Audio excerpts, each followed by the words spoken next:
নমস্কাৰ প্ৰিয় দৰ্শক সকলোকে স্বাগতম জনাইছো মই পাৰ্থ প্ৰিয় দৰ্শক ভাৰতবৰ্ষৰ নিৰ্বাচনী প্ৰক্ৰিয়াত মাৰ্কিন যুক্তৰাষ্ট্ৰৰ হস্তক্ষেপৰ অভিযোগ উত্থাপন হৈছে এক বিশেষ প্ৰেক্ষাপটত মাৰ্কিন যুক্তৰাষ্ট্ৰৰ বৰ্তমানৰ চৰকাৰখনে বৰ্তমানৰ ৰাষ্ট্ৰপতিৰ কাৰ্যালয়ে এক যি সিদ্ধান্ত গ্ৰহণ কৰিছে বা পদক্ষেপ লৈছে সেই পদক্ষেপৰ পিছত এনে ধৰণৰ অভিযোগ উঠিছে আৰু বিশেষকৈ শাসক দল বিজেপিয়ে ভাৰতবৰ্ষৰ নিৰ্বাচনী প্ৰক্ৰিয়াটোত মাৰ্কিন যুক্তৰাষ্ট্ৰৰ হস্তক্ষেপ কংগ্ৰেছৰ ছত্ৰছায়াত হৈছিল বুলি কৈছে গোটেই সমগ্ৰ বিষয়টো কি কেনেকৈ মাৰ্কিন যুক্তৰাষ্ট্ৰই ভাৰতবৰ্ষৰ নিৰ্বাচনী প্ৰক্ৰিয়াত হস্তক্ষেপ কৰিছিল সেই বিষয়ে এক বিশ্লেষণ আগবঢ়াবলৈ প্ৰয়াস কৰিম অতি সম্প্ৰতি এটা বাতৰিয়ে শিৰোনাম দখল কৰিছে সেই বাতৰিটো হৈছে আমি এলন মাস্কৰ ফটো লগাইছো আৰু শীৰ্ষকটো ভাৰতৰ নিৰ্বাচনত মাৰ্কিন যুক্তৰাষ্ট্ৰৰ হস্তক্ষেপ এলন মাস্কৰ ফটো ইয়াত লগোৱাৰ কাৰণটো হৈছে কাৰণ মাৰ্কিন যুক্তৰাষ্ট্ৰত ডোনাল্ড ট্ৰাম্প নতুনকৈ ৰাষ্ট্ৰপতি হোৱাৰ পিছত এটা নতুনকৈ ডিপাৰ্টমেন্ট গঠন হৈছে ডিপাৰ্টমেন্টৰ নাম ডিপাৰ্টমেন্ট অফ গভৰ্ণমেন্ট এফিচিয়েন্সি চৰকাৰী বিষয়াসমূহৰ বা চৰকাৰী প্ৰণালীটোৰ পাৰদৰ্শিতা বৃদ্ধি কৰিবলৈ এই বিভাগ সৃষ্টি কৰা হৈছে যেটো বিভাগৰ মুৰব্বী ধনাঢ্য এলন মাস্ক অৰ্থাৎ টেসলাৰ মুৰব্বী টেসলাৰ মালিক এলন মাস্ক আৰু তেওঁক দায়িত্ব দিয়া হৈছে ব্যয় সংকোচনৰ অস্টেৰিটি ড্ৰাইভ এটা চলাবলৈ তেওঁক দায়িত্ব দিয়া হৈছে যাৰ পৰিপ্ৰেক্ষিতত তেওঁৰ নিৰ্দেশত 10000 চৰকাৰী কৰ্মচাৰীক ইতিমধ্যে ছাঁটাই কৰা হৈছে কামৰ পৰা বৰখাস্ত কৰা হৈছে 75000 লোকক ভিআৰএছ দিয়া হৈছে ইত্যাদি ইত্যাদি এতিয়া তেওঁ অতি সম্প্ৰতি এক সিদ্ধান্ত গ্ৰহণ কৰিছে হেতু হৈছে ভাৰতবৰ্ষলৈ যি $21 মিলিয়ন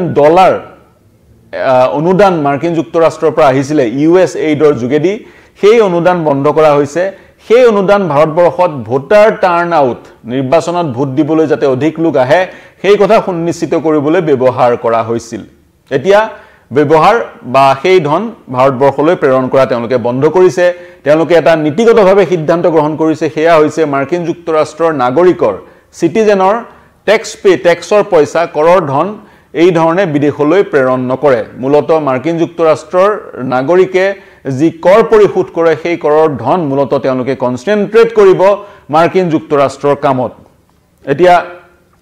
মূল বিষয়টোলৈ আহো কেনেকৈ সেই ধন ভাৰতলৈ আহিছিল সেই বিষয়ত এক বিশ্লেষণ আগবঢ়াবলৈ প্ৰয়াস কৰিম consortium for electronics and political process strengthening নামৰ এই সংগঠনটোৰ যোগেদি পুনৰ কৈছো CEPPS consortium for electronics and political process strengthening নামৰ সংগঠনটোৰ যোগেদি ভাৰতবৰ্ষলৈ সেই ধন অহা বুলি ইতিমধ্যে বিভিন্ন মহলত বা পাব্লিক প্লেটফৰ্মত এই বিষয়ে চৰ্চা লাভ কৰিছে আৰু তাৰ সমান্তৰালকৈ ভাৰতবৰ্ষত ভোটাৰৰ টাৰ্ন আউট বৃদ্ধি কৰিবলৈ $21 মিলিয়ন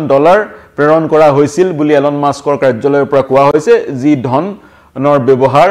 যি ধন প্ৰেৰণৰ যি প্ৰক্ৰিয়া সেই প্ৰক্ৰিয়া বন্ধ হ'ল কিন্তু গোটেই এলন মাস্কৰ কাৰ্যালয়ৰ পৰা যি খবৰ দিয়া হৈছে ৰাজহুৱাকৈ যি বাৰ্তা প্ৰেৰণ কৰা হৈছে সেই বাৰ্তাত কিন্তু এই CEPPS নামৰ সংগঠনটোৱে ভাৰতবৰ্ষৰ কোনটো এজেন্সিক সেই ধন দিছিল সেই বিষয়ে সবিশেষ উল্লেখ কৰা নাই USAIDৰ যেটো ওয়েবসাইট সেই ওয়েবসাইটটো এতিয়া উপলব্ধ নহয় CEPPS ৰ ওয়েবসাইটটো এতিয়া উপলব্ধ নহয় তেনেস্থলত ভাৰতবৰ্ষক লৈ সেই ধন কেনেকৈ আহিছিল এই মুহূৰ্তত এইটো হৈছে ডাঙৰ প্ৰশ্ন বিজেপি নেতা অমিত মালৱিয়া আৰু ৰাজীৱ চন্দ্ৰশেখৰ ইতিমধ্যে কংগ্ৰেছক ঠকাখৰকা কৰিছে সমালোচনা কৰিছে তেওঁলোকে কৈছে কংগ্ৰেছৰ পৃষ্ঠপোষকতাতে মাৰ্কিন যুক্তৰাষ্ট্ৰৰ ভাৰতবৰ্ষৰ নিৰ্বাচনী প্ৰক্ৰিয়াত হস্তক্ষেপ হৈছিল এতিয়া কিয় তেওঁলোকে হেতু কৈছে কাৰণ মাৰ্কিন যুক্তৰাষ্ট্ৰৰ একাধিক সংগঠনৰে 2012 চনত ভাৰতবৰ্ষৰ নিৰ্বাচন আয়োগে এখন মেমৰেন্ডাম অফ আন্ডাৰষ্টেণ্ডিং সাইন কৰিছিল এতিয়া যেটো অৰ্গেনাইজেচনে মেমৰেন্ডাম অফ আন্ডাৰষ্টেণ্ডিং সাইন কৰিছিল ECI ৰ হৈতে ইলেকশ্যন কমিশন অফ ইণ্ডিয়াৰ হৈতে সেই অৰ্গেনাইজেচনটোৰ নাম হৈছে International Foundation for Electronic System International Foundation for Electronic System এই অৰ্গেনাইজেচনটোৱে ইলেকশ্যন কমিশন অফ ইণ্ডিয়াৰ হৈতে এক মেমৰেন্ডাম অফ আন্ডাৰষ্টেণ্ডিং সাইন কৰিছিল 2012 চনত যেতিয়া কেন্দ্ৰত কংগ্ৰেছৰ চৰকাৰ আছিল যেতিয়া দেশৰ মুখ্য নিৰ্বাচনী আয়ুক্ত আছিল ডক্টৰ SY কুৰেশী আৰু এই সংগঠন কেইটাৰ হৈতে মিলি লৈছিল মাৰ্কিন যুক্তৰাষ্ট্ৰৰ আৰু দুটা সংগঠন সেইকেইটাৰ নাম হৈছে international republican institute national democratic organisation আৰু international foundation for election system এইকেইটা সংগঠন মিলি লৈছিলে মিলি লৈ বা ইলেকশ্যন কমিশ্যন অফ ইণ্ডিয়াৰ সৈতে MOU সাইন কৰিছিলে মন কৰিব যেটো প্ৰথমতে অৰ্গেনাইজেশ্যনটোৰ নাম কলো CEPPS Consortium for electronics and Political Process Strengthening এই অৰ্গেনাইজেশ্যনটো 1995 তে জন্ম হৈছিল আৰু এই অৰ্গেনাইজেশ্যনটোৱে USAIDৰ যোগেদি বিভিন্ন দেশক সেই ধৰণৰ ধন প্ৰেৰণ কৰিছিল বা অনুদান প্ৰেৰণ কৰিছিল যাতে সেইবোৰ দেশৰ গণতান্ত্ৰিক প্ৰক্ৰিয়াটো মজবুত হয় শক্তিশালী হয় এতিয়া যেহেতু এখন মেমোৰেন্ডাম অফ আন্ডাৰষ্টেণ্ডিং সেই সময়ত সাইন হৈছিল গতিকে ইয়াৰ পৰা এটা কথা প্ৰতীয়মান হয় মাৰ্কিন যুক্তৰাষ্ট্ৰৰ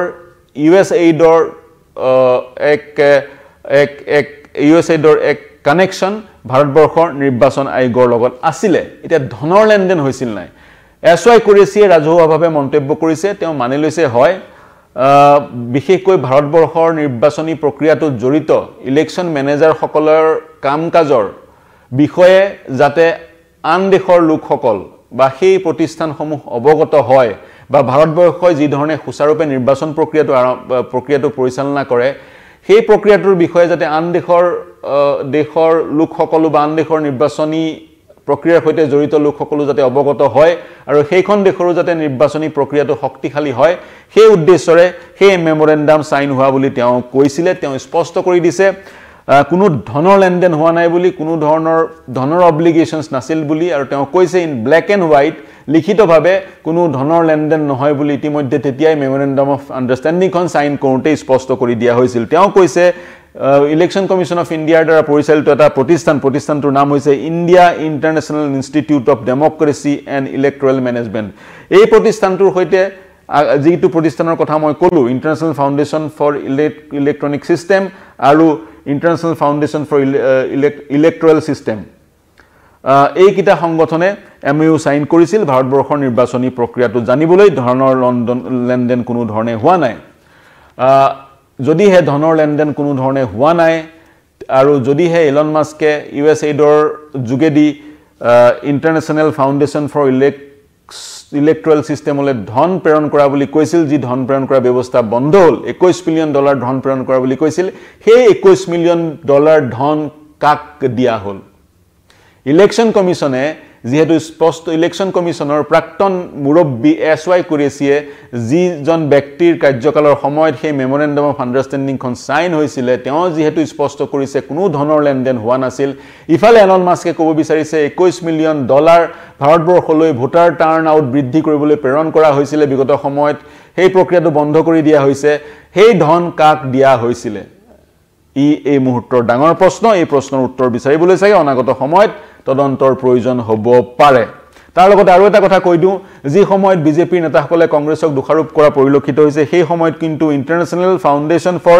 ইলেক্ট্ৰল ছিষ্টেম নামৰ সংগঠনটোৰ যিজন CEO এন্থনী বেমবাৰী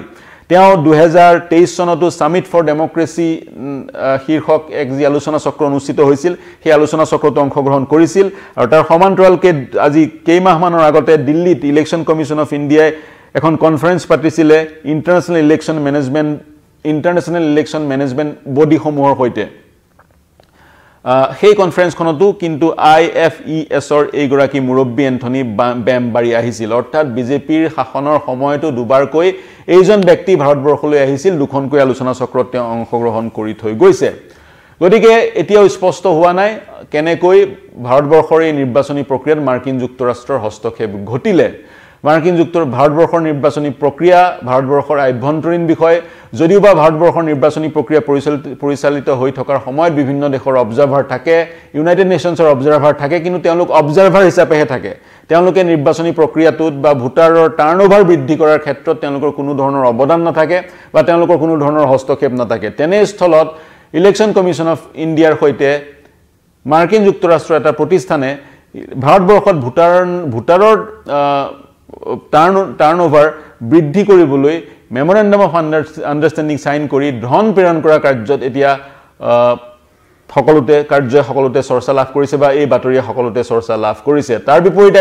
প্ৰাক্তন নিৰ্বাচন আয়ুক্তগৰাকীয়ে কয় কোনো ধনৰ লেনদেন হোৱা নাছিল এখন মেমোৰেন্ডাম অফ আন্ডাৰষ্টেণ্ডিং সাইন হৈছিল ভাৰতবৰ্ষৰ নিৰ্বাচন আয়োগৰ দ্বাৰা পৰিচালিত এক প্ৰতিষ্ঠান আৰু মাৰ্কিন যুক্তৰাষ্ট্ৰৰ মাৰ্কিন যুক্তৰাষ্ট্ৰৰ কৰ্তৃপক্ষৰ দ্বাৰা পৰিচালিত এক প্ৰতিষ্ঠানৰ মাজত MOU সাইন হৈছিল কিন্তু ধনৰ লেনদেন হোৱা নাছিল যদি এই ধনৰ লেনদেন হোৱা নাছিল সেই 21 মিলিয়ন কোনে লাভ কৰিলে এইটো ডাঙৰ প্ৰশ্ন প্ৰিয় দৰ্শক এই বাতৰি শিৰোনাম দখল কৰাৰ কাৰণে কিছু ডিক্লাটাৰ কৰিবলৈ স্পষ্টতা আনিবলৈ চেষ্টা কৰিলো দুটা কথা ইয়াৰ পৰা নিশ্চিত হ'ল এটা হৈছে মেমোৰেন্ডাম অফ আন্ডাৰষ্টেণ্ডিং সাইন হৈছিল হয় কিন্তু মেমোৰেন্ডাম অফ আন্ডাৰষ্টেণ্ডিং SY কুৰেছিয়া কোৱা মতে সাইন হৈছিল ভাৰতবৰ্ষৰ নিৰ্বাচনী প্ৰক্ৰিয়াটোক বিদেশৰ বা বাহিৰা আন দেশৰ লোকক বুজাবলৈ ভাৰতবৰ্ষত ভোটাৰ টাৰ্নআউট বৃদ্ধি কৰিবলৈ মেমোৰেন্ডাম অফ আন্ডাৰষ্টেণ্ডিং সাইন হোৱা নাই বুলি কুৰেছিয়াই কৈছিল তেতিয়া হলে ইলন মাস্কে কি কৈছে তেওঁ কি প্ৰসংগ উল্লেখ কৰিছে গতিকে কিছু স্পষ্টতাৰ প্ৰয়োজন সমগ্ৰ বাতৰিটোত ইলেকশ্যন কমিশন অফ ইণ্ডিয়া এতিয়ালৈকে অফিচিয়ালি কোনো ধৰণৰ আনুষ্ঠানিকভাৱে স্পষ্টীকৰণ বা কোনো ধৰণৰ বিবৃতি প্ৰদান কৰা নাই বিগত অনাগত সময়ত নিৰ্বাচন আয়োগে আনুষ্ঠানিকভাৱে বিবৃতি প্ৰদান কৰিলে বিষয়টোত স্পষ্টতা আহিব তেতিয়া পুনৰ আপোনালোকৰ ওচৰলৈ আহিম আৰু আমি বিশ্লেষণ আগবঢ়াম এতিয়ালৈ এৰিছো এই বিশ্লেষণ কেনে পালে জনাব মন্তব্য কৰিব প্ৰত্যুত্তৰ দিব